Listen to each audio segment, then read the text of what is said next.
अस्सलाम वालेकुम व्यूअर्स।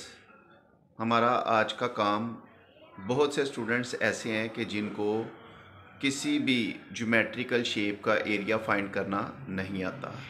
अब आज की वीडियो में हम किसी भी ज्योमेट्रिकल शेप का एरिया जो है वो फाइंड करने के लिए सीखने की कोशिश करेंगे। तो इसमें जो सबसे पहले आज का काम है कि आज हम एक रेक्टेंगल का एरिया और उसका पेरीमीटर किस तरीके से निकालते हैं। फिर अगली वीडियोस में मुख्तलिफ शेप्स के एरियाज़ और पेरीमीटर्स निकालना सीखेंगे। अब व्यूअर्स, अब यहाँ पर आप लोग देख सकते हैं कि हम सबसे पहले how to find the area of rectangle.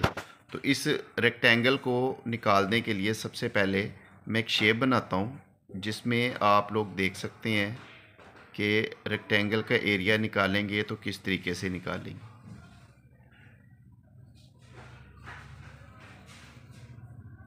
Rectangle, इसको उर्दू में हम मुस्ततील भी कहते हैं और इंग्लिश में इसको रेक्टेंगल कहते हैं। तो आप लोग देख सकते हैं कि इसकी लेंथ और विड्थ, अब लेंथ कौन सी लेनी है आप लोगों ने और विड्थ कौन सी जो है वो यूज़ करेंगे, तो इसके बारे में आप ख़ुद डिसाइड कर सकते हैं। कि ये देखें कि अगर ये इसकी रेक्टेंगल की लेंथ है तो ये इसकी विड्थ है। तो जब हमने इसका एरिया निकालना है तो area is equal to length into width. अब आप लोग देख सकते हैं कि एक आसान सा फार्मूला कि किसी भी चीज़ का एरिया निकालना हो तो उसके लिए मखसूस फार्मूले जो है वो डिस्कवर किए गए हैं। तो यहाँ पर जो फार्मूला हम इस्तेमाल कर रहे हैं कि area is equal to length into width. ठीक है, हम ये फ़र्ज़ कर लेते हैं कि ये जो लेंथ है ना हमारे पास, ये हमारे 12 सेंटीमीटर है और ये जो विड्थ है that is equal to 5 centimetre.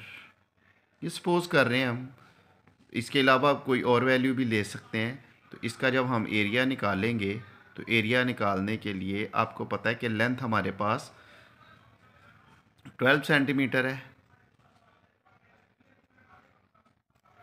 Multiply भी विड्थ हमारे पास 5 सेंटीमीटर है।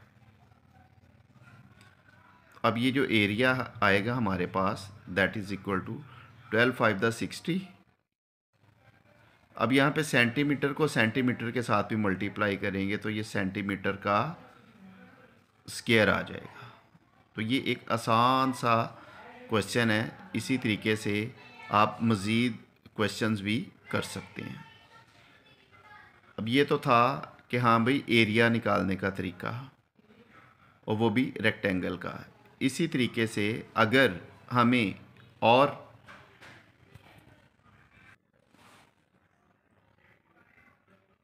पेरीमीटर निकालने के लिए, अब पेरीमीटर निकालने के लिए हम जो है वो सेम डायग्राम इस्तेमाल कर लेते हैं या सेम फिगर इस्तेमाल कर लेते हैं। तो आप लोग देख रहे हैं कि यहाँ पर पेरीमीटर निकालने का सबसे पहले तो ये फार्मूला हम बनाते हैं कि हाँ भाई, अब चूँकि हमने पेरीमीटर एक रेक्टेंगल की निकालनी है तो perimeter is equal to sum of all sides of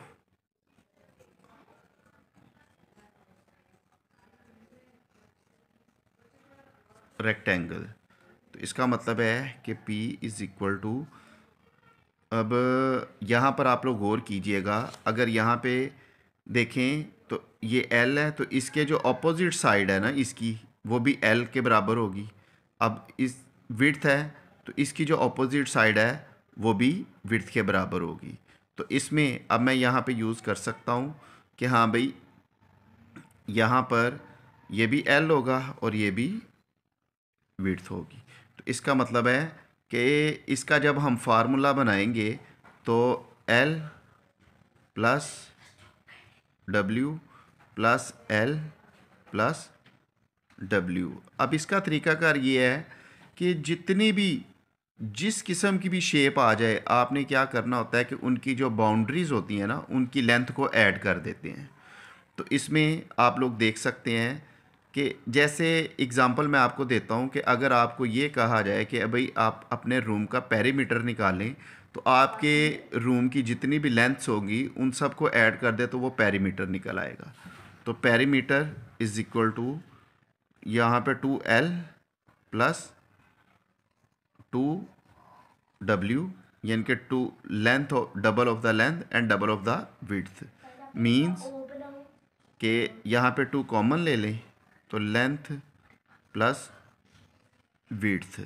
तो आप लोग देख सकते हैं कि ये फार्मूला इंतहाई आसान है और उसको हम डिराइव भी आसानी से कर सकते हैं। अब क्या करेंगे कि चूँकि ये जो दी गई फिगर है, इसके मुताबिक अगर मैं इस फिगर का पेरीमीटर निकालना चाहूँ तो ये आ जाएगा 2 इंटू लेंथ हमारी 12 और विड्थ हमारी 5 है।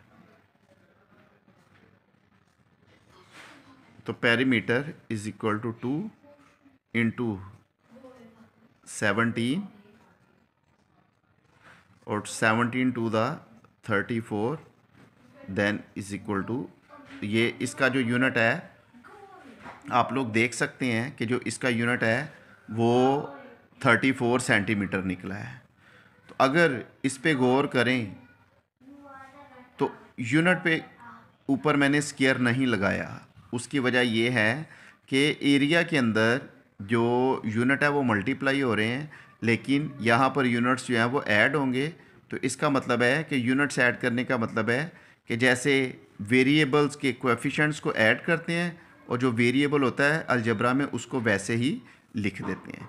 तो आप लोग गौर कीजिएगा कि यहाँ पर पेरीमीटर और एरिया निकालना इंतहाई आसान है। उम्मीद करता हूँ कि आप लोगों को ये सीखने में बड़ी मदद मिलेगी। अब मज़ीद मैं आप लोगों को एक फ़िगर बना कर देता हूँ। उस फिगर का एरिया और पेरीमीटर आप लोगों ने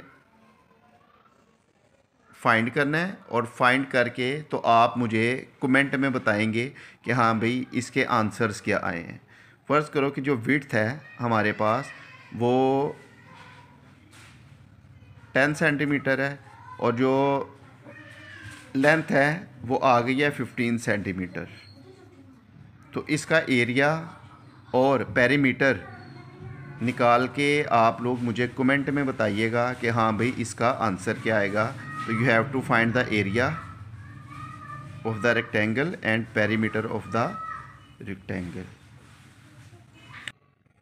अब मैं उम्मीद करता हूँ कि आप लोग इसको इंतहाई आसान तरीके से सीखने की कोशिश करेंगे और ये जो क्वेश्चन मैंने दिया है आप इसको सॉल्व करके तो इसका कमेंट आंसर में दीजिएगा। अगर आपको इस तरीके के क्वेश्चंस और सीखने हैं, अगर किसी किस्म की कोई प्रॉब्लम है तो आप मुझे कमेंट में बताइएगा ताकि हम मज़ीद इस किस्म के और क्वेश्चंस जो है वो सॉल्व करने की कोशिश करें। या ज्योमेट्री से रिलेटेड जितने भी क्वेश्चंस हैं उनको हम आसानी से सॉल्व करने की कोशिश करेंगे। ओके व्यूअर्स, अल्लाह हाफिज़।